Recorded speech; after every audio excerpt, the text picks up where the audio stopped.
মার্কিন প্রেসিডেন্ট নির্বাচিত Donald Trump আনুষ্ঠানিক ক্ষমতা গ্রহণের আগেই পদত্যাগের ঘোষণা দিয়েছেন দেশটির কেন্দ্রীয় গোয়েন্দা সংস্থা এফবিআই এর পরিচালক ক্রিস্টোফার রে।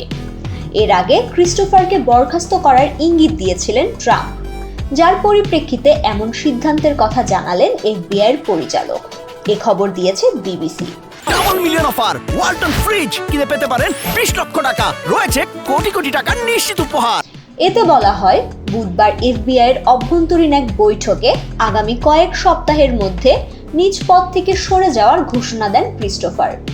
আগামী জানুয়ারিতে ট্রাম্পের আনুষ্ঠানিক ক্ষমতা গ্রহণের আগেই পদ ছাড়ার কথা জানালেন তিনি।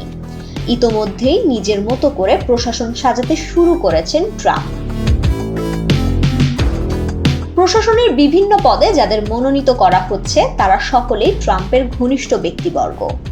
এফবিআই এর প্রধান হিসাবে ট্রাম্পের মনোনয়ন পেয়েছেন ভারতীয় বংশোদ্ভূত মার্কিন নাগরিক ক্যাশ প্যাটেল, যিনি নাটকীয়ভাবে আইন প্রয়োগকারী সংস্থাকে নেতৃত্ব দেওয়ার ক্ষেত্রে এফবিআই এর ক্ষমতা সংকুচিত করার আহ্বান জানিয়েছেন।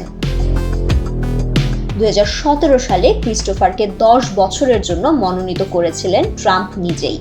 তবে ট্রাম্প 2020 সালের নির্বাচনে পরাজিত হওয়ার পর তার বিরুদ্ধে তদন্ত শুরু করে এফবিআই, যার ফলে রিপাবলিকানদের সমালোচনার মুখে পড়েছিলেন ক্রিস্টোফার।